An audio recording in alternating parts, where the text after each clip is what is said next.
They said it was over. They sealed the tomb. They walked away. But here I am, and I need you to understand something today.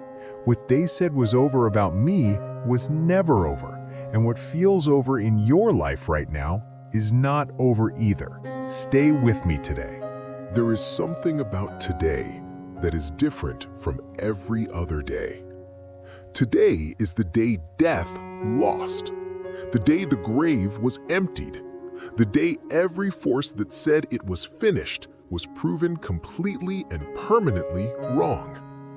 And I want you to sit with that for a moment tonight, because there is something in your life right now that feels finished, something that feels sealed, something that feels like the stone has been rolled in front of it and there is no way forward from here.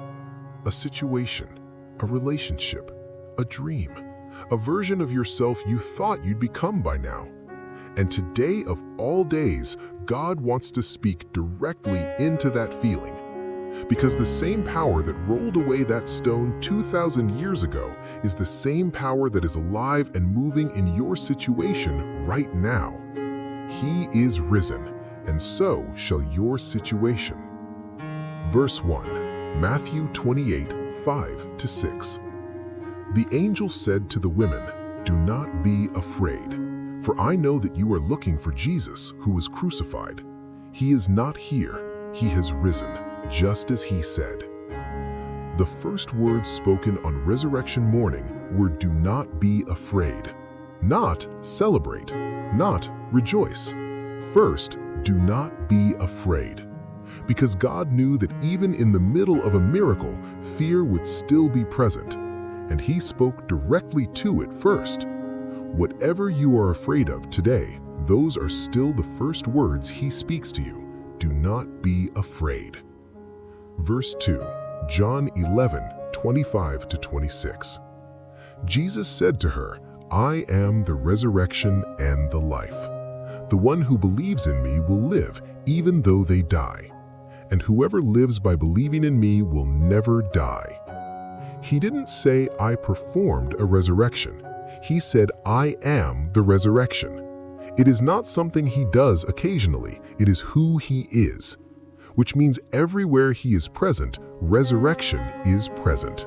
In your situation, in your marriage, in your finances, in your health, in your hope. Wherever he shows up, things that were dead begin to live again. Verse 3, Ezekiel 37, 3-5. He asked me, "Son of man, can these bones live?" I said, "Sovereign Lord, you alone know." Then he said to me, "Prophesy to these bones and say to them, dry bones, hear the word of the Lord. This is what the Sovereign Lord says to these bones. I will make breath enter you, and you will come to life." God asked the question first, can these bones live?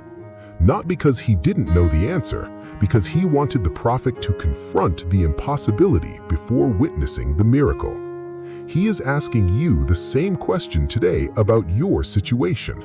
Can this still live? And his answer, before you even respond, is already yes. Speak to the dry bones in your life today. They are not as dead as they look. Verse 4, Romans 8:11. And if the spirit of him who raised Jesus from the dead is living in you, he who raised Christ from the dead will also give life to your mortal bodies because of his spirit who lives in you. The exact same power that raised Jesus from the dead lives inside you. Not a smaller version of it, not a diluted version available to ordinary people. The same power, fully present, fully active, fully available to every dead thing in your life that needs to be raised back up today. Verse 5, Isaiah 43, 18-19. Forget the former things, do not dwell on the past. See, I am doing a new thing. Now it springs up. Do you not perceive it? I am making a way in the wilderness and streams in the wasteland. The resurrection was a new thing. Nobody had a framework for it. Nobody saw it coming the way it came. And the new thing God is doing in your situation right now, you may not have a framework for it either. It may not look like what you prayed for. It may not arrive the way you expected. But it is springing up right now, even if you cannot yet perceive it. Ask Him to open your eyes to what He is already doing. Verse 6, 2 Corinthians 4:17. For our light and momentary troubles are achieving for us an eternal glory that far outweighs them all. What felt like the end of the story on Friday became the most important event in human history by Sunday. Your Friday, the pain, the loss, the silence, the waiting, is not the final chapter. It is achieving something in you and for you that you will only fully understand on the other side of it. The weight of what is coming outweighs the weight you are currently carrying. That is not a cliche. That is a promise. Verse 7, Psalm 30, verse 5. Weeping may stay for the night, but rejoicing comes in the morning. Saturday was the longest night the disciples ever lived through. Everything they believed in was in a tomb. Every hope they had carried for 3 years felt buried. And Sunday morning came anyway. Not because they held it together, not because their faith was strong enough. It came because God had already decided it was coming regardless. Your morning is already decided. It is already coming. The weeping of this season has a morning attached to it that nothing can cancel. Verse 8, Revelation 1:17-18. Do not be afraid. I am the first and the last. I am the living one. I was dead, and now look, I am alive forever and ever, and I hold the keys of death and Hades. He holds the keys. Not death, not your situation, not the enemy, not the circumstances that feel locked and immovable right now. He holds every key to every door that feels permanently closed in your life. And the one holding those keys walked out of a tomb on Sunday morning and has been alive ever since. Verse 9, John 20:19-20. On the evening of that first day of the week, when the disciples were together with the doors locked for fear, Jesus came and stood among them and said, "Peace be with you." After he said this, he showed them his hands and side. The disciples were overjoyed when they saw the Lord. The disciples were locked behind closed doors in fear, and he walked through the walls to reach them. Your fear right now, the walls you have built around yourself, the doors you have locked because you don't know who to trust anymore. He walks through all of it. He is already in the room with you tonight, already standing where you are, already saying, "Peace be with you." Verse 10, Luke 24:5-6. Why do you look for the living among the dead? He is not here. He has risen. Stop looking for your breakthrough in the place where it died. Stop going back to the tomb of that situation expecting to find life there. He has risen, which means the story moved. It is no longer where it was.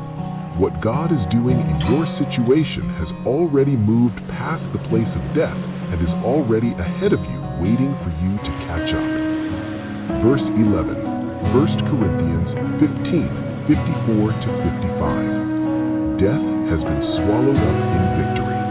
Where, O death, is your victory? Where, O death, is your sting? This is a taunt, a declaration spoken directly at the thing that tried to have the final word. And today, whatever has been taunting you, whatever has been saying, "It's over, you're finished, there is no way back," you have the right to look directly at it and say the same thing. Where is your victory now? Because the God I serve just walked out of a tomb, and nothing you say about my situation is final anymore. Verse 11, Ephesians 1:19-20. That power is the same as the mighty strength he exerted when he raised Christ from the dead and seated him at his right hand in the heavenly realms. Paul is not describing resurrection power as a historical event. He is describing it as a currently available force, the same mighty strength, present tense, active right now, working in your situation right now. Not a memory of what God once did, a living, active power that is moving in your life at this very moment, even if you cannot feel it yet. Verse 13, Romans 6:4. We were therefore buried with him through baptism into death, in order that just as Christ was raised from the dead, we too may live a new life. The resurrection was not just his story, it was written for you personally.